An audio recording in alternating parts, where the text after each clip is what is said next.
नमस्कार, मैं doctor Shailaja Nagendra, SPC government college Ajmer, समाजशास्त्र विभाग से कर्म एवं पुनर्जन्म सिद्धांत द्वितीय भाग में आप सभी का स्वागत करती हूँ। उपनिषदों में प्रतिपादित कर्म सिद्धांत में महाभारत में विस्तृत विवेचना की गई है। महाभारत के वन पर्व में स्वर्ग में मिलने वाले सुखों का उल्लेख किया गया है।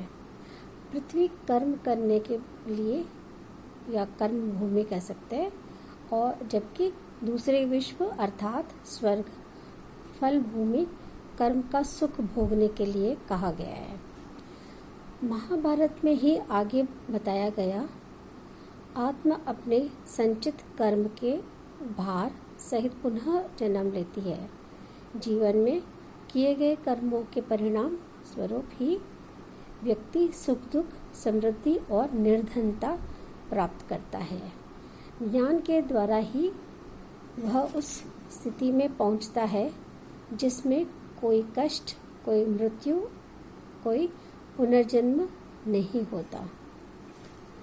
कर्म का सिद्धांत इस बात की व्याख्या करता है कि कुछ व्यक्तियों का वर्तमान जीवन उनके सत्कर्मों को देखते हुए सफल और सुखी होने के बजाय असफल और कष्टमय बने क्यों रहते हैं, जबकि उसके विपरीत कुछ अशुभ कर्मों करने वाले लोग का वर्तमान जीवन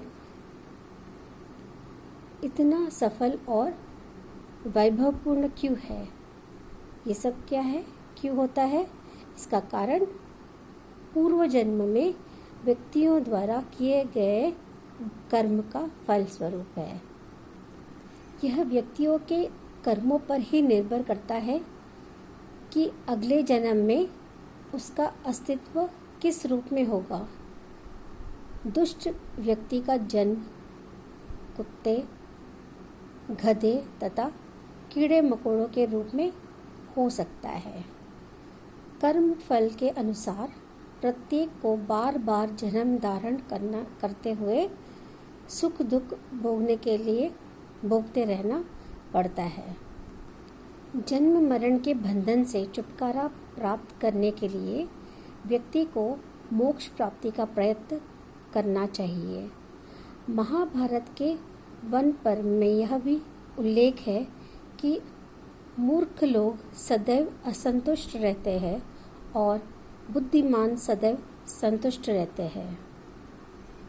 यह स्पष्ट है कि महाभारत में व्यक्ति के वर्तमान जीवन और सुख दुख का कारण उसके संचित कर्मों को माना गया है। भगवद गीता में कर्म तथा पुनर्जन्म के सिद्धांत को वैज्ञानिक आधार पर एक व्यापक जीवन दर्शन के रूप में प्रस्तुत किया गया है। गीता में उपनिषदों की विचार परंपरा को ही आगे बढ़ाया गया है और आधार माना गया है। गीता में बताया गया है कि मनुष्य का वर्तमान जीवन एक संक्रांति की अवधि है। पहले भी उसने कई जीवन धारण किए हैं। उसके साथ पूर्व जन्म के कर्म बंधे हुए हैं और उसे भविष्य में भी जीवन धारण करना है। आत्मा स्वयं न कभी मरती है और न कभी जन्म लेती है। आत्मा पुराने शरीर को छोड़कर नवीन शरीर को धारण करती है। जिसका जन्म हुआ है वह निश्चित रूप से किसी न किसी दिन मरता भी है, और जो मरता है वो पुनः जन्म भी लेता है, जब तक कि वह मुक्ति प्राप्त नहीं कर लेता है। जो मुक्ति प्राप्त कर लेता है वह कभी मरता नहीं। मुक्ति का अर्थ जन्म मरण का बंधन से मुक्त हो जाना। कर्म को ही व्यक्ति के जन्म मरण के चक्र में फंसे रहने के कारण माना गया।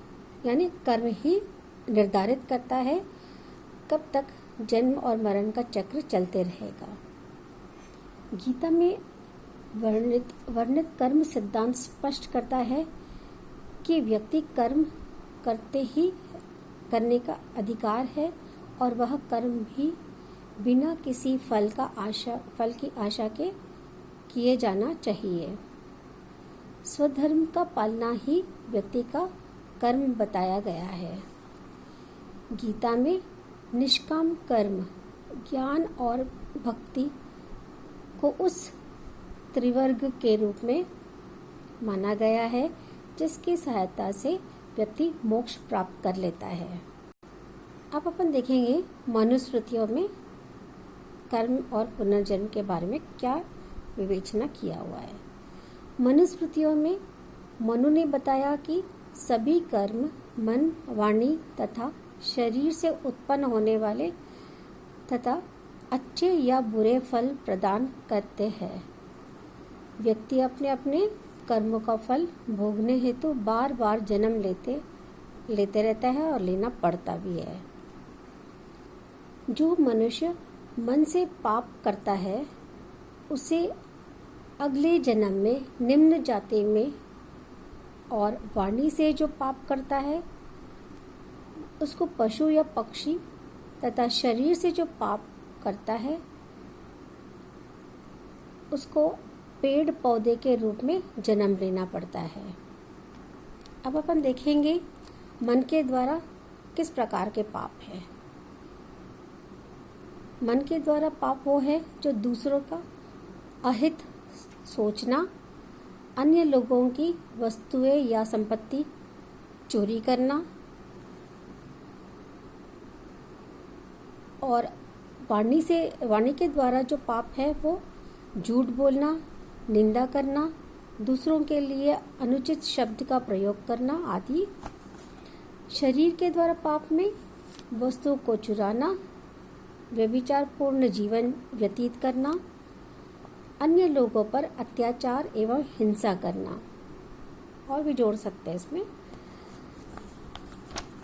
मनुस्मृतियों में उल्लेख है कि अच्छे और बुरे कर्मों का अनुसार ही व्यक्ति का पुनर्जन्म होता है।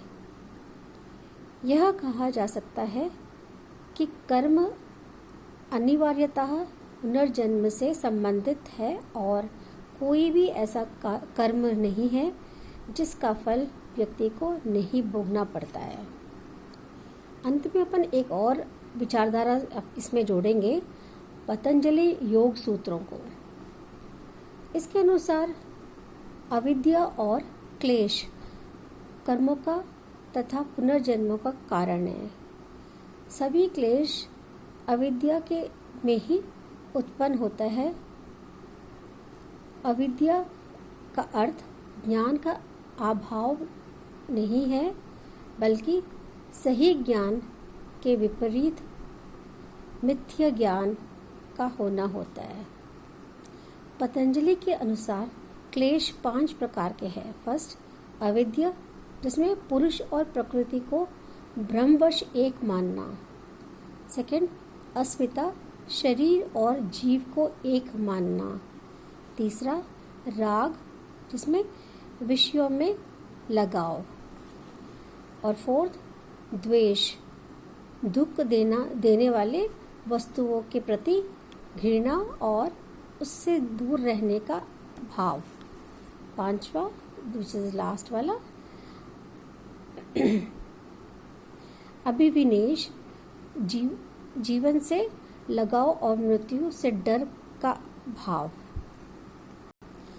अविद्या की समाप्ति से ही व्यक्ति सब प्रकार के बंधनों से, जीवन मरण के चक्र से छुटकारा प्राप्त कर सकता है। इस अविद्या को समाप्त करने के लिए पतंजलि ने योग की अवधारणा प्रस्तुत किया है। कर्म तथा पुनर्जन्म के सिद्धांत में समय के साथ कुछ बदलाव, कुछ परिवर्तन भी जुड़ा हुआ है। उदाहरण के लिए स्वर्ग और नर्क में विश्वास करना या लोग करने लग गए, जिसके साथ प्रसाद या ईश्वरीय कृपा की धारणा। यहाँ माना जाना माना जाने लगा कि भक्ति की शक्ति वह ईश्वरीय माध्यम है जिससे भक्ति प्रभु कृपा प्राप्त कर सकते हैं। प्रभु कृपा व्यक्ति को आध्यात्मिक दृष्टि से ऊंचा उठने के लिए और कर्म बंधनों से मुक्त करने के लिए योग देता है। इस व्याख्यान के तीसरे भाग में मैं कर्म और भाग्य के बारे में चर्चा करूंगी। धन्यवाद।